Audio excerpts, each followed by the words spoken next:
ओम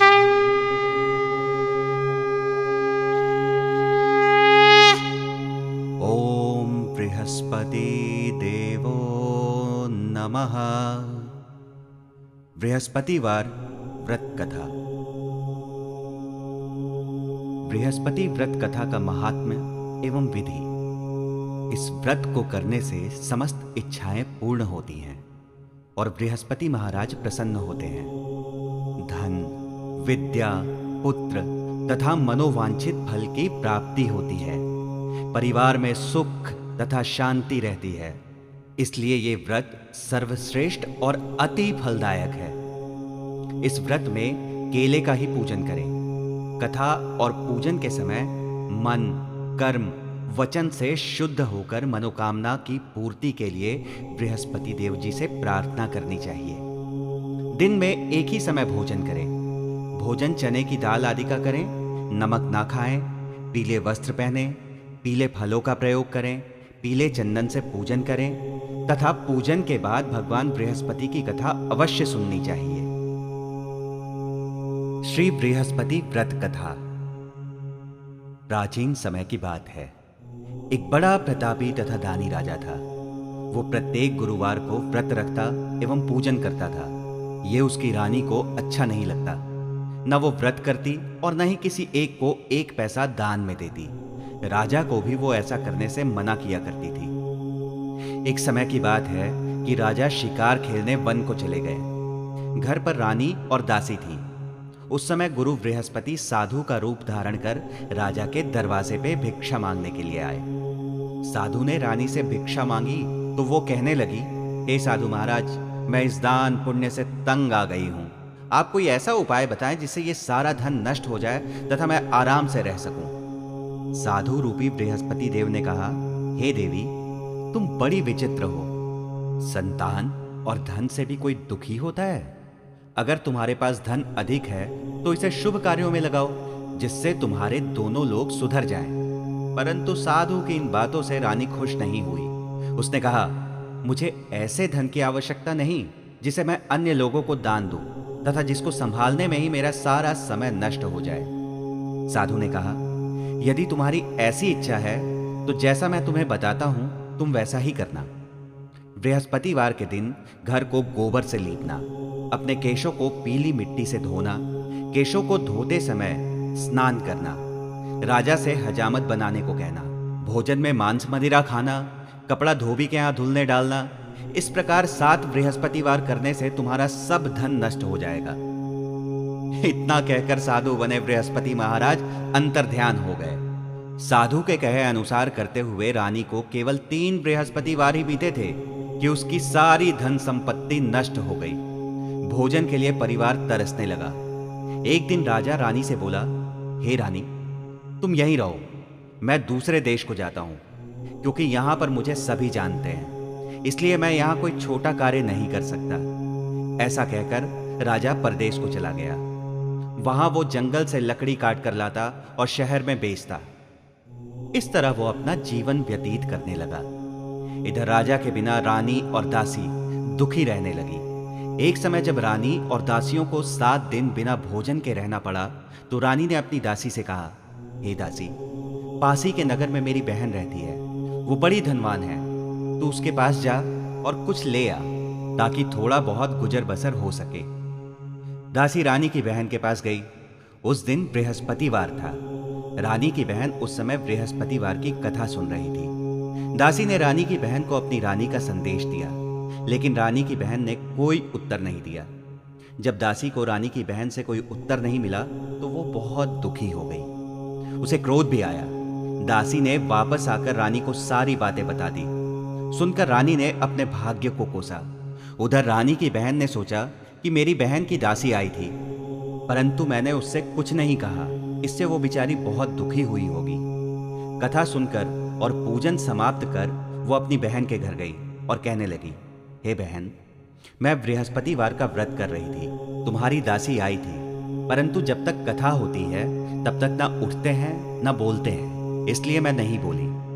कहो बहन, दासी क्यों आई थी? रानी बोली, बहन, हमारे घर अनाज नहीं था। ऐसा कहते कहते रानी की आंखें भर आई। उसने दासियों समेत भूखा रहने की बात भी अपनी बहन को बता दिया। रानी की बहन बोली, बहन देखो, बृहस्पति भगवान सबकी मनोकामना पूर्ण करते हैं। देखो, शायद तुम्हारे घर में भी अनाज रखा हो। यह सुनकर दासी घर के अंदर गई तो उसे अनाज से भरा हुआ एक घड़ा मिला। उसे बड़ी हैरानी हुई क्योंकि उसने एक एक बर्तन देख लिया था। उसने बाहर आकर रानी को बताया।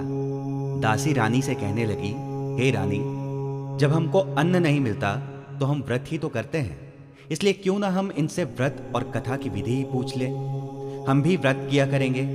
दासी के कहने पर रानी ने अपनी बहन से बृहस्पतिवार के बारे में पूछा तो उसकी बहन ने बताया, बृहस्पतिवार के व्रत में चने की दाल और मुनक्का से विष्णु भगवान का केले की जड़ में पूजन करें तथा दीपक जलाएं, पीला भोजन करें तथा कथा सुने।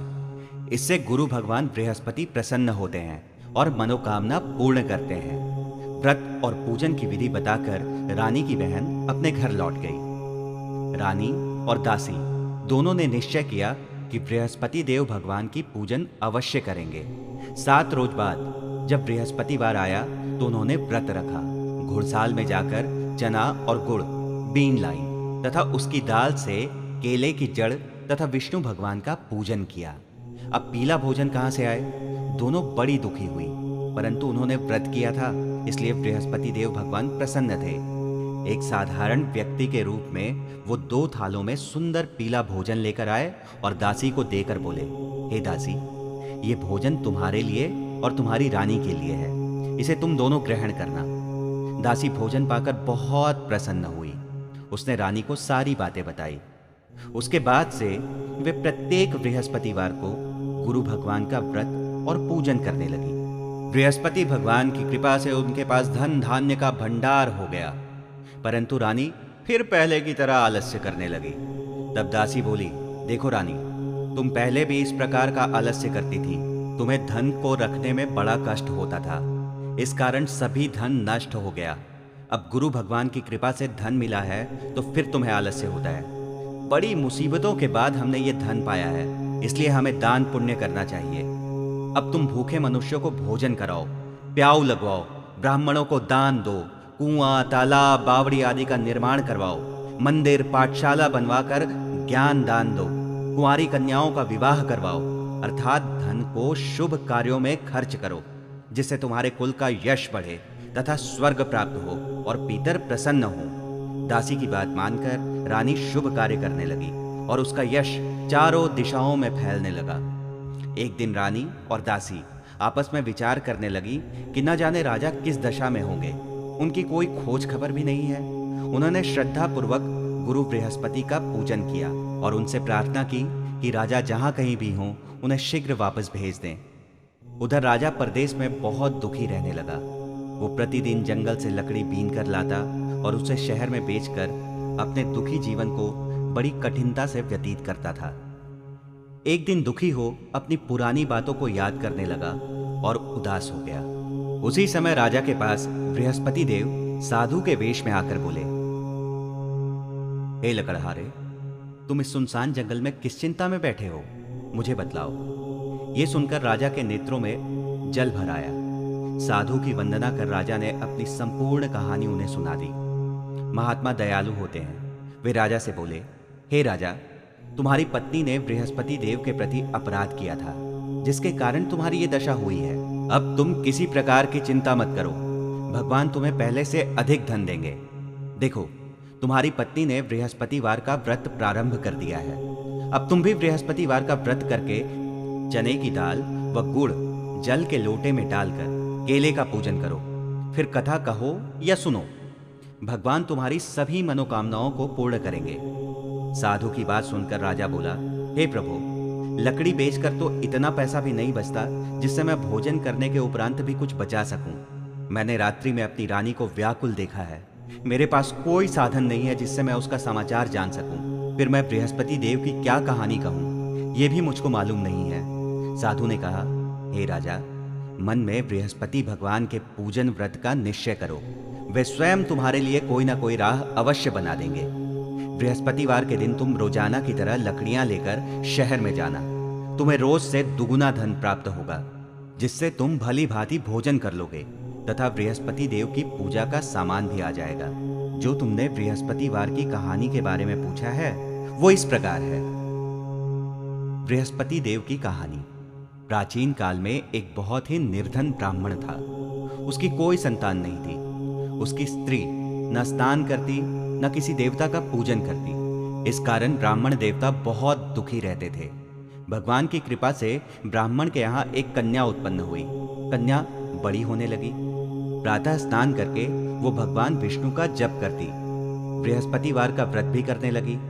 पूजा पाठ समाप्त कर पाठशाला जाती तो अपनी मुट्ठी में जौ भर कर ले जाती और पाठशाला जाने के मार्ग में डालती जाती। लौटते समय वही जौ स्वर्ण के हो जाते तो वो उन्हें बीन कर घर ले आती। एक दिन वो अपनी बालिका सूप में उन सोने के जौ को फटक कर साफ कर रही थी। तभी उसकी माँ ने देख लिया और कहा, हे बेटी, सोने के जौ को फटकने के लिए सोने का सूप भी तो होना चाहिए। दूसरे दिन गुरुवार था। कन्या ने व्रत रखा और बृहस्पति देव से सोने का सूप देने की प्रार्थना की। बृहस्पति देव ने उसकी प्रार्थना स्वीकार कर ली। रोजाना की तरह वो कन्या जौ फैलाती हुई पाठशाला चली गई। पाठशाला से लौटकर जब वो जौ बीन रही थी तो बृहस्पति देव की कृपा से उसे सोने का सूप मिला। उसे वो घर ले आई और उससे जौ को साफ करने लगी, परंतु उसकी मां का वही ढंग रहा। एक दिन की बात है, कन्या सोने के सूप में जब जौ साफ कर रही थी उस समय उस नगर का राजकुमार वहां से निकला। कन्या के रूप को देखकर वो उस पर मोहित हो गया। राजमहल आकर वो भोजन तथा जल त्याग कर उदास होकर लेट गया। राजा को जब राजकुमार द्वारा अन्न जल त्यागने का समाचार ज्ञात हुआ तो अपने मंत्रियों के साथ वो अपने पुत्र के पास गया और कारण पूछा। राजकुमार ने राजा को उस लड़की के घर का पता भी बता दिया। मंत्री उस लड़की के घर गया। मंत्री ने ब्राह्मण के समक्ष राजा की ओर से निवेदन किया। कुछ ही दिन बाद ब्राह्मण की कन्या का विवाह राजकुमार के साथ संपन्न हो गया। कन्या के घर जाते ही ब्राह्मण के घर में पहले की भांति गरीबी का निवास हो गया। एक दिन दुखी होकर ब्राह्मण अपनी पुत्री से मिलने गए। बेटी ने पिता की अवस्था को देखा और अपनी मां का समाचार पूछा। ब्राह्मण ने सभी हाल कह सुनाया। कन्या ने बहुत सा धन देकर अपने पिता को विदा कर दिया, लेकिन कुछ ही दिन बाद फिर से उनकी वही हालत हो गई। ब्राह्मण फिर अपनी कन्या के यहाँ गया और सभी हाल कह सुनाया तो उसकी पुत्री ने कहा, हे पिताजी, आप माताजी को यहाँ लिवा लाओ। मैं उन्हें वो विधि बता दूंगी जिससे गरीबी दूर हो जाए। ब्राह्मण देवता अपनी स्त्री को लेकर अपनी पुत्री के पास राजमहल पहुंचे तो उनकी पुत्री ने अपनी मां को समझाते हुए कहा, हे मां, तुम प्रातःकाल स्नान आदि करके विष्णु भगवान का पूजन करो तो सब दरिद्रता दूर हो जाएगी। परंतु उसकी मां ने उसकी एक बात नहीं मानी। वो प्रातःकाल उठकर अपनी पुत्री का बचा जूठन खा लेती थी। एक दिन उसकी पुत्री को बहुत गुस्सा आया। उसने अपनी मां को एक कोठरी में बंद कर दिया। प्रातः उसे स्नान आदि करा के पूजा पाठ करवाया तो उसकी मां की बुद्धि ठीक हो गई। इसके बाद वो नियम से पूजा पाठ करने और प्रत्येक बृहस्पतिवार को व्रत रखने लगी। इस व्रत के प्रभाव से मृत्यु के बाद वो स्वर्ग को गई। वो ब्राह्मण भी सुखपूर्वक इस लोक का सुख भोग कर स्वर्ग को प्राप्त हुआ। इस तरह कहानी कहकर साधु देवता वहां से लोप हो गए। धीरे धीरे समय व्यतीत होने पर फिर बृहस्पतिवार का दिन आया। राजा जंगल से लकड़ी काटकर शहर में बेचने को गया। उसे उस दिन और अन्य दिनों से बहुत अधिक धन मिला।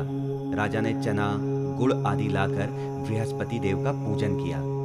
उस दिन उसके सभी क्लेश दूर हुए। परंतु जब अगले गुरुवार का दिन आया तो वो बृहस्पतिवार का व्रत करना भूल गया।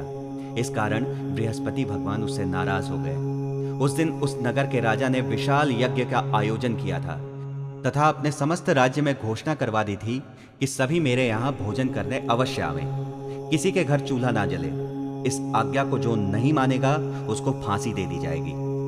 राजा की आज्ञा अनुसार राज्य के सभी वासी राजा के भोज में सम्मिलित हुए, लेकिन लकड़हारा कुछ देर से पहुंचा, इसलिए राजा उसको अपने साथ महल ले गए। जब राजा लकड़हारे को भोजन करा रहे थे तो रानी की दृष्टि उस खूंटी पे पड़ी जिस पर उसका हार लटका हुआ था। उसे हार खूंटी पर लटका दिखाई नहीं दिया। रानी को निश्चय हो गया कि मेरा हार इस लकड़हारे ने चुरा लिया है।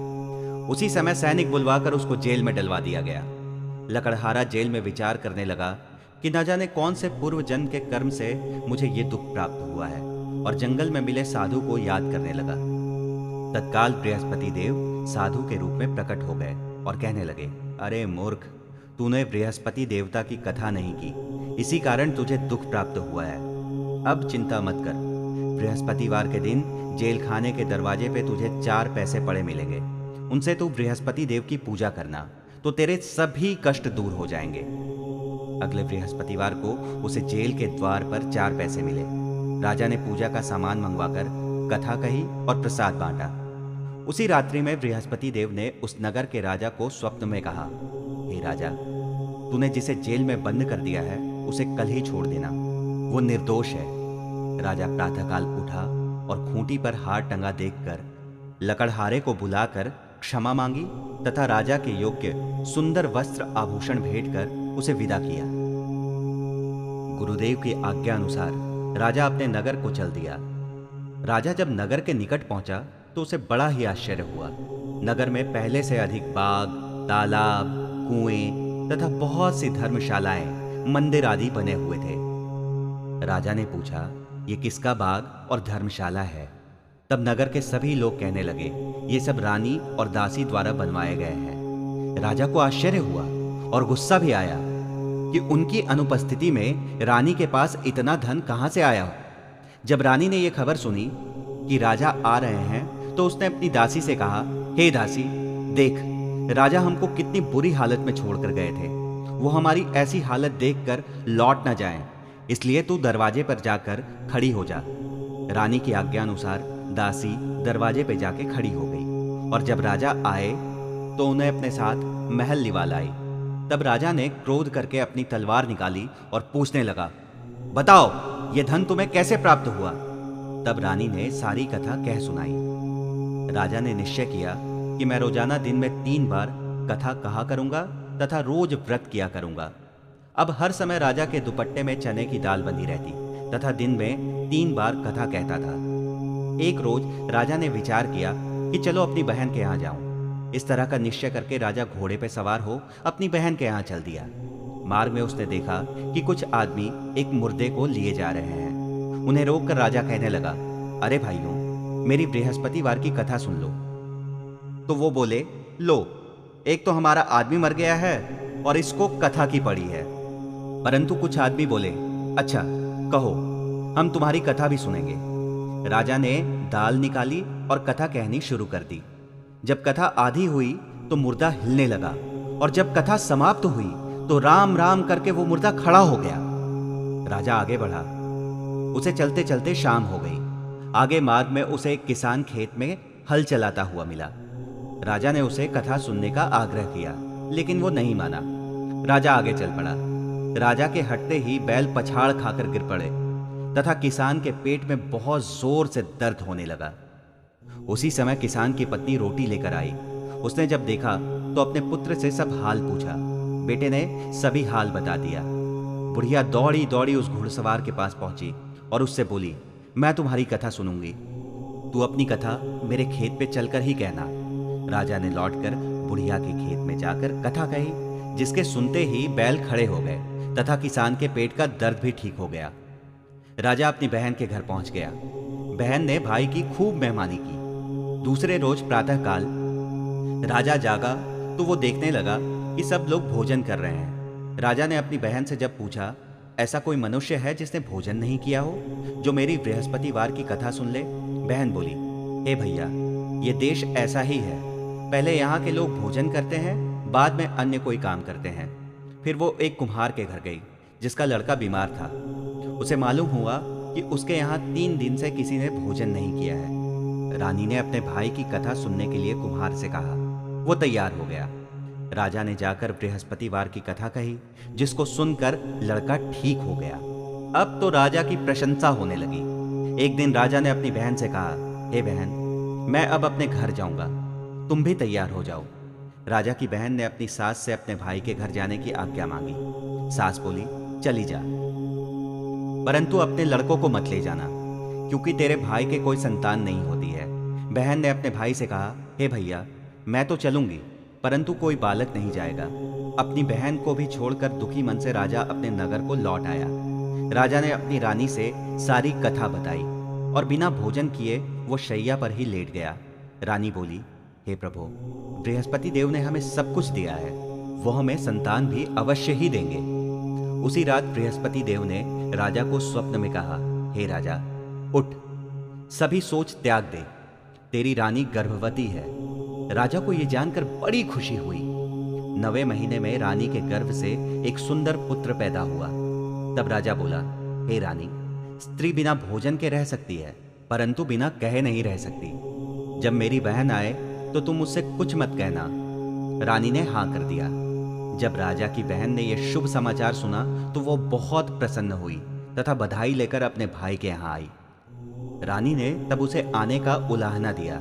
जब भाई अपने साथ ला रहे थे तब तो टाल गई, उनके साथ ना आई, और आज अपने आप ही भागी भागी बिना बुलाए आई हो। तो राजा की बहन बोली, भाई, मैं इस प्रकार न कहती तो तुम्हारे घर औलाद कैसे होती। बृहस्पति देव सभी मनोकामनाएं पूर्ण करते हैं। जो सद्भावना पूर्वक बृहस्पतिवार का व्रत करता है एवं कथा पढ़ता है अथवा सुनता है और दूसरों को भी सुनाता है, बृहस्पति देव उसकी सभी मनोकामनाएं पूर्ण करते हैं, उसकी सदैव रक्षा करते हैं। जो संसार में सद्भावना से गुरुदेव का पूजन एवं व्रत सच्चे हृदय से करते हैं, उनकी सभी मनोकामनाएं वैसे ही पूर्ण होती हैं जैसे सच्ची भावना से रानी और राजा ने बृहस्पति देव की कथा का गुणगान किया तो उनकी सभी इच्छाएं बृहस्पति देव जी ने पूर्ण की। अनजाने में भी बृहस्पति देव की उपेक्षा ना करें, ऐसा करने से सुख शांति नष्ट हो जाती है।